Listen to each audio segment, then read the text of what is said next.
Hello and good evening. I'm Mohana Priya. Welcome to News on 2. 5 police personnel have been detained to assist investigations into the case of a special branch officer's death after falling from a hotel building recently. Pulau Pinang Police Chief Datuk Sri A. Devigan said the urine test conducted on all those detained were found positive for drugs. He added that apart from the 5, police do not rule out the possibility of calling more witnesses to help in their probe. It was believed that the 5 policemen were with the deceased, Sofian Shari, 47, who was attached to the Timur Laut Special Branch Division when the incident happened last Monday. In the 4:45 a.m. incident, the victim's body was found sprawled on a parking lot of a hotel at Jalan Burma. Police are waiting for the post-mortem report, and for now, the case has been classified as sudden death. Dapatkan juga laporan daripada postmortem hospital dan juga beberapa orang saksi. Kita dah rakam tapi kita perlu buat lagi 2-3 orang lagi. Jadi mungkin besok lusa boleh bagi tahu. Datuk Sri A. Devigan said this after a visit to the Timur Laut police contingent.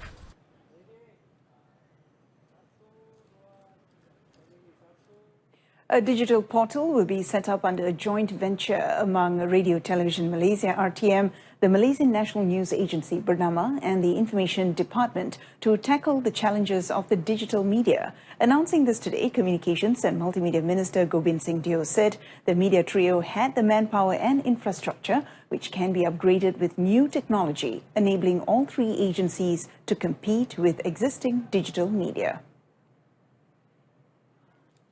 Kita mahu pastikan bahawa kita boleh bersaing dengan media-media lain, khususnya apabila kita lihat kepada media sosial. Kita lihat bagaimana kita ada banyak portal yang baru dalam era ini, dan portal-portal ini memang mempunyai tarikan yang tinggi.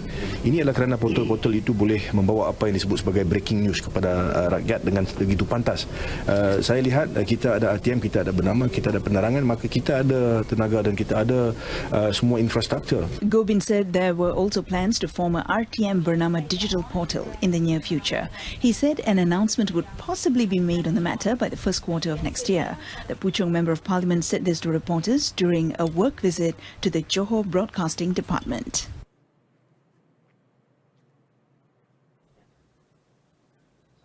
On another matter, Gobind said the ministry will always ensure the welfare of the media staff of RTM and Bernama, including contract and part-time employees.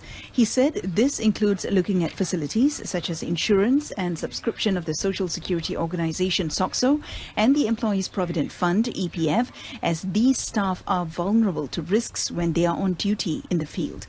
He added that the ministry will discuss with RTM and Bernama to determine the best method to make available facilities for contract and part-time staff. Pemberita-pemberita, saya dapat aduan bahawa apabila mereka keluar untuk cover event dan sebagainya, kerap kali ada banyak risiko, dan saya rasa itu adalah sangat penting. Kita kena faham bahawa kerja ini kerap kali memerlukan kita untuk kerja 24 jam, keluar ke tempat-tempat tertentu pada awal-awal pagi dan sebagainya. So ini adalah satu perkara berkaitan dengan keselamatan.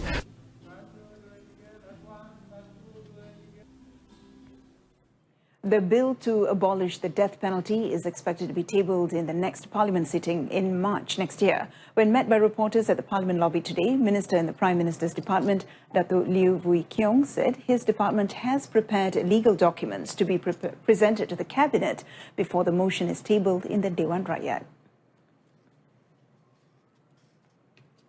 Kena meninjau lagi sedikit banyak mengenai beberapa isu lah. 2 isu, dan saya rasa dalam sesi yang akan datang ini semua isu dapat dilengkapkan dan akan diberikan kepada pihak Jabatan Menteri untuk membuat keputusan utama. In October, the Cabinet decided that the death penalty for 33 offences under 8 acts would be abolished, including Section 302 of the Penal Code. The decision also covers the Firearms Increased Penalties 1971 Firearms Act in 1960, the Kidnapping Act in 1961, the Armed Forces Act 1972, and the Dangerous Drugs Act 1952. On another matter, Datuk Liu said the Pakatan Harapan government will never allow the appointment of top government officials to be done based on nepotism or political support. He said each and every appointment will be scrutinized to ensure the administrative process is more efficient and organized. Elaborating further, Datuk Liu said the vetting process will cover key government positions such as Chief Secretary to the government. The Public Service Commission will hold talks regarding selecting qualified personnel, and the selection is based on experience, qualification and quality of service. Mereka kenalah menjalankan berbagai proses untuk pastikan bahawa kelantikan itu tidak memberikan isu-isu, terutamanya apabila mereka yang di bawah itu terus lompat ke atas.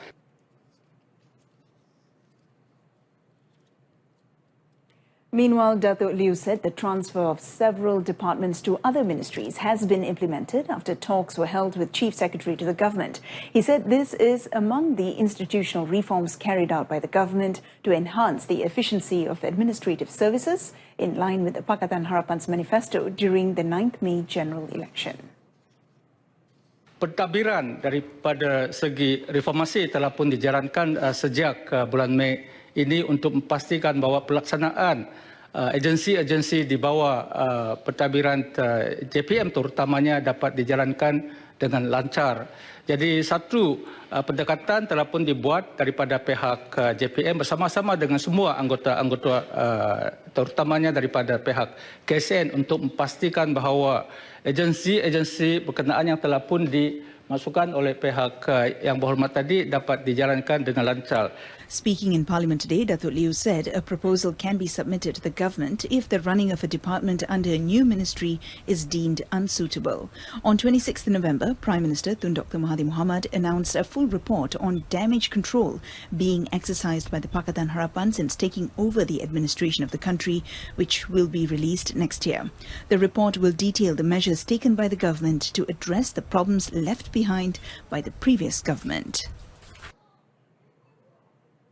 Deputy Health Minister Dr. Lee Boon Chye told the Dewan Negara today that the RM1 charge for outpatients to obtain treatment at government hospitals and clinics will not be abolished. He said the charge is significantly low as compared to health and medical services given to patients.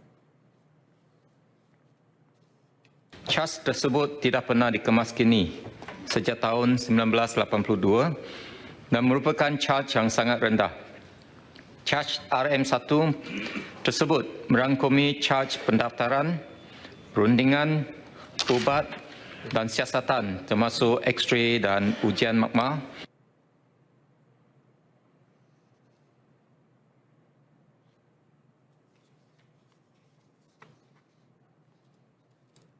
Dr. Lee added that the charge had never been reviewed by the government and is considered a reasonable charge for the people, especially those within the B40 group. Regarding the charge for foreigners, the existing rates will not be changed. It will be maintained in accordance with the provisions provided by the ministry. Now, commenting on the shortage of medical supplies at hospital, Dr. Lee said the reason was the failure of suppliers to deliver and problems related to the e-Perolehan system. However, he assured that his ministry is looking at the matter seriously and has ordered the suppliers to follow through with the agreement and, if necessary, get the supplies from other companies to ensure a constant supply of medicines to hospitals nationwide. Masalah kedua adalah berkenaan dengan kita ada masalah sedikit berkenaan dengan e-perolehan di mana peruntukan tu kadang-kala terputus.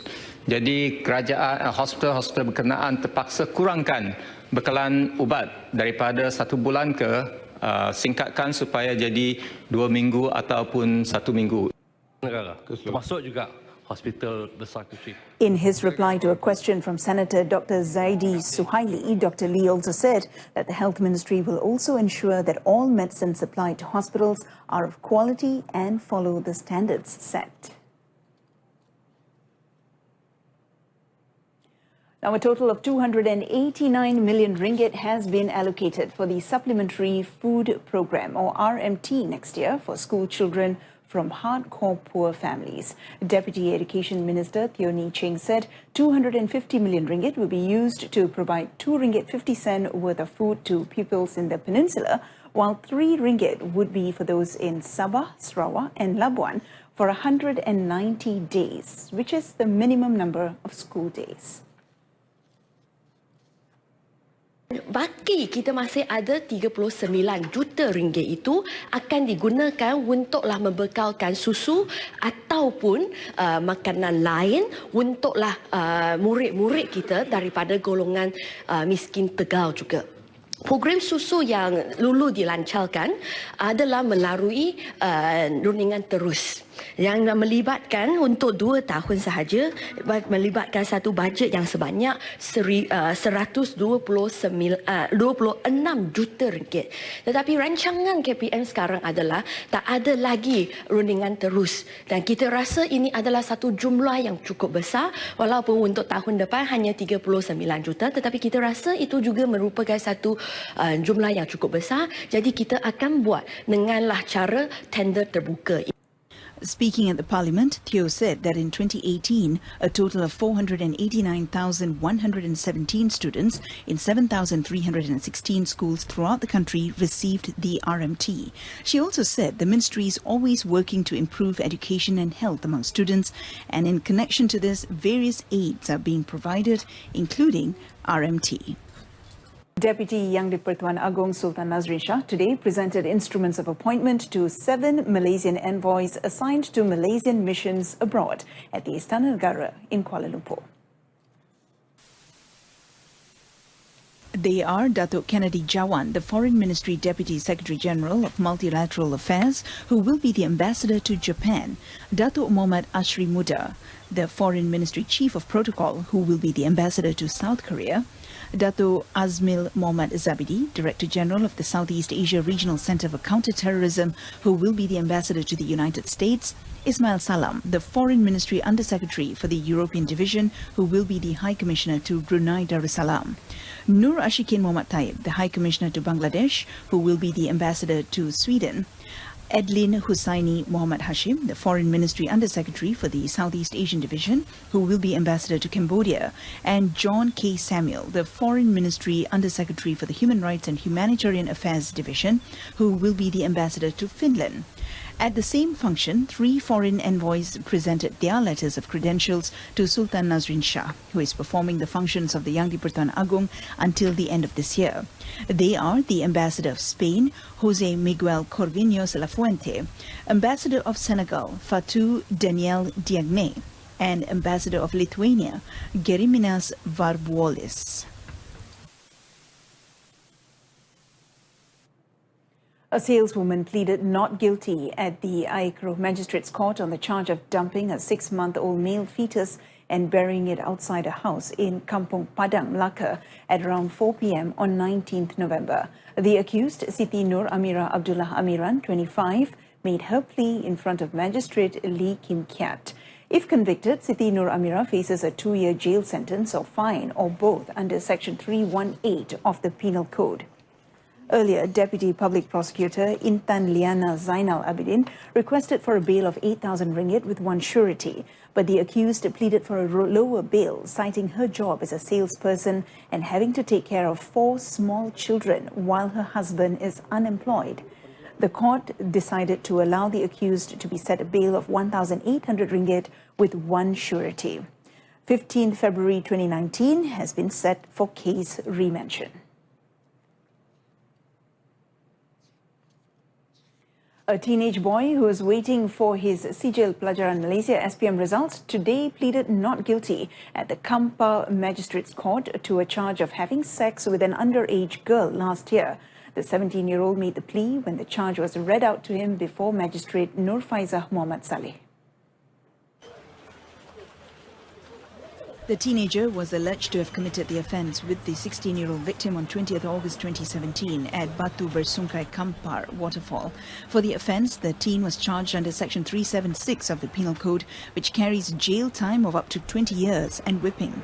Magistrate Nur Faiza, however, granted the accused bail of 3,500 ringgit with one surety. Prosecution was conducted by Deputy Public Prosecutor Siti Nurashikin Hassan, while the accused was represented by Sukhdev Singh. The court set 14th January for case remention.